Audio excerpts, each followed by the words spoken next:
Government ഉണ്ട്. ഇതിലേക്ക് ഈ ഒരു പാർശ്വഫലങ്ങൾ അനുഭവിച്ചുകൊണ്ടിരിക്കുകയാണ്. വീണ്ടും 2 ടവറിന് കൂടി അനുവാദം വേണമെന്നുള്ള നിലയ്ക്ക് ഒരു സ്ഥലം വാങ്ങിക്കുന്നത്.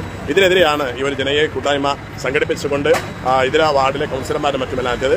MLA ആന്റണി രാജൻ പറഞ്ഞു. എന്തായാലും ഇതിനൊരു പരിഹാരം കണ്ടില്ലെങ്കിൽ ശക്തമായ സമരമുഖങ്ങളുമായി മുന്നോട്ട് പോകും എന്നാണ് ഇപ്പോൾ നമുക്ക് അറിയാൻ സാധിച്ചത്. എന്തായാലും ആധുനിക കാലഘട്ടം ഈ പറയുന്നത് പോലെ ഇന്റർനെറ്റ് യുഗത്തിലാണ്, IT മേഖലയിലാണ്. പക്ഷേ അതിനൊക്കെ നെറ്റ് സംവിധാനം വേണം. പക്ഷേ അതൊക്കെ ഒരു ജനപാർശ്വമുള്ള അഥവാ കൂടുതൽ ജനസാന്ദ്രതയുള്ള പ്രദേശത്തേക്ക് സ്ഥാപിച്ചാലുണ്ടാകുന്ന തിക്തഫലങ്ങൾ, ദുരവ്യാപകമായ അസുഖങ്ങൾ വിളിച്ചു വരുത്തലാണ്.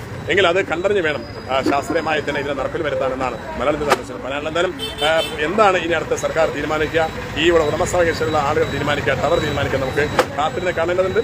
നേരത്തെ തന്നെ ഇവിടെ പാർവതി പുത്രമാറുമായി ബന്ധപ്പെട്ടുള്ള ഒരു സമരസമിതി ഇവിടെ രൂപീകരിച്ചു. അവരെല്ലാവരും ഒരുമിച്ച് നിന്നുകൊണ്ടാണ് ഈ ഒരു പരിപാടിക്ക് ഇവിടെ ഒരു നേതൃത്വം നൽകിയിട്ടുള്ളത്. എന്നാലും ഇത് ജനങ്ങൾക്ക് ദോഷമാവാത്ത രീതിയിൽ മുന്നോട്ട് കൊണ്ടുപോകാൻ സർക്കാർ മുൻകൈ എടുക്കണം, ഉടമസ്ഥാവകാശം മുൻകൈ എടുക്കണം എന്ന് തന്നെയാണ് നമ്മളും ആഗ്രഹിക്കുന്നത്. എന്തായാലും കാത്തിരുന്ന് കാണാം എന്താവും ഇതിന്റെ പര്യവസാനം.